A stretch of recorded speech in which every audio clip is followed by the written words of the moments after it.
Hola nuevamente, hermanos de Somos Laicos. Les saluda John Reyes una vez más desde Barranquilla, Colombia.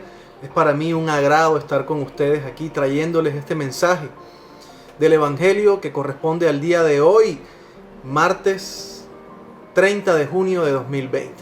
Y dice la palabra de Dios, el Evangelio que corresponde para hoy. Es Mateo 8 del 23 al 27. Jesús subió a la barca y sus discípulos lo acompañaron. En esto se desató sobre el lago una tormenta tan fuerte que las olas cubrían la barca. Pero Jesús se había dormido. Entonces sus discípulos fueron a despertarlo diciéndole: Señor, sálvanos, nos estamos hundiendo.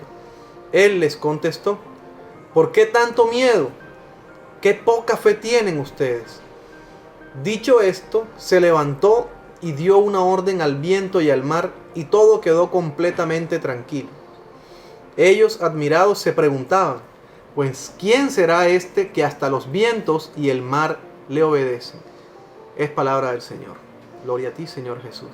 Bueno, esta palabra me parece maravillosa y hay unos aspectos que quiero resaltar para profundizar un poquito en ellos. El primer aspecto que me llama la atención es que Jesús, cuando sube a la barca, dice la palabra, y sus discípulos la acompañaron.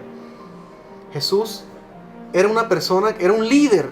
Jesús tenía seguidores, tenía discípulos. La primera pregunta que yo me haría es: ¿qué tanto estoy impactando yo mi alrededor, mi entorno cercano, no lejano, mi entorno cercano? Que hay personas que quieren imitar la manera como me comporto o lo que yo hago. Primera pregunta. Segundo aspecto, dice que en esto se desató sobre el lago una tormenta tan fuerte que las olas cubrían la barca. Y me encanta esta palabra traerla a colación, porque la vida del cristiano no es un paseo en el parque. La vida del cristiano no siempre va a ser una vida sin tropiezos, sin inconvenientes, sin problemas. Al contrario, en nuestra vida cristiana vamos a tener inconvenientes, pero siempre, como dice su palabra, hay que buscarlo. Y dice el mismo Señor en su palabra: pero fiel es Dios. Pero fiel es Dios. Él es el Padre bueno. Él es el que siempre nos acompaña. Y mira lo que dice más adelante. Jesús estaba dormido. Oye, ¿por qué el maestro estaba dormido? Y si vamos a ese momento, en esa barca, ¿quiénes iban? Iban pescadores expertos, que toda su vida se habían dedicado era a la pesca. Iba Pedro. Habían otros discípulos que eran pescadores y sintieron miedo en el mar de Galilea, que no es un mar, es un lago, pero es tan grande que le dicen el mar de Galilea. ¿Por qué un pescador experimentado siente miedo? Porque la tormenta muchas veces en la vida del cristiano viene con fuerza. Pero lo principal para mí en esta palabra es la fe. La fe. Y siempre cuando viene la tormenta en nuestras vidas, hermanitos, hay que estar bien arraigados a la palabra del Señor. Porque dice su palabra en el libro de Isaías, en el libro de Hebreos, en el capítulo 11, nos dice que sin fe es imposible agradar a Dios. No habla de una fe así, sin fe es imposible agradar a Dios. ¿Y qué les dice Jesús cuando despierta? ¡Qué poca fe tienen ustedes! Y ahora nos vamos al libro del Éxodo. En el Éxodo, en el capítulo 14, Moisés estaba cansado del pueblo. Y Moisés llegaba a orar a Dios por este pueblo terco, un pueblo duro, un pueblo de dura cerviz. ¿Y qué le dice el Señor? Ya no me ores más, Moisés. Cuando Moisés va a pedirle ayuda: Señor, ayúdame. ¿Y qué le dice el Señor? Ya no me ores más, Moisés. Estira la vara. Ya tú sabes. Ya tú tienes las herramientas. Ya tú has orado lo suficiente. Muchas veces nosotros ya hemos orado lo suficiente. Y lo único que nos falta es dar ese paso en fe. Y utilizar las herramientas que el Señor nos ha entregado para ir a conquistar lo que se nos fue dado.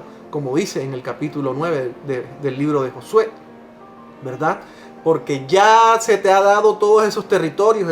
En Josué 23, lo dice. Porque ya esos territorios se les han sido dados. Hoy te quiero decir, hermano, pidámosle al Señor que nos dé la fe para conquistar esa bendición, para ir a materializar lo que el Señor en el campo espiritual ya se nos fue dado. Muchos cristianos perdemos, dejamos pasar las bendiciones que Dios nos ha dado, o muchas veces digamos que no dejamos pasar. Hay otros que se demoran muchísimo la bendición en materializarse por nosotros mismos, porque no tenemos la valentía o desconocemos las herramientas en el momento que viene la prueba, en el momento que viene la tormenta. Decíamos que teníamos fe, pero en ese momento se nos va la fe. Olvidamos las herramientas que tenemos y muchas veces por eso hemos dejado pasar las bendiciones que Dios nos ha dado. Hoy pidámosle al Señor que nos ayude a seguir fortaleciendo el músculo de la fe, porque la fe no se logra leyendo algo, ni siquiera viendo un video. La fe se logra en la práctica. La fe se logra al oír y al oír la palabra de Dios y poniéndola en práctica. Hermanos, me encantó saludarlos, de verdad. Clamo, oro a Dios, a nuestro Padre Celestial, a nuestra Madre María, que derramen su bendición y que abran las compuertas de los cielos para todos los que escuchan este mensaje. Que Dios me los bendiga. Feliz día. Chao.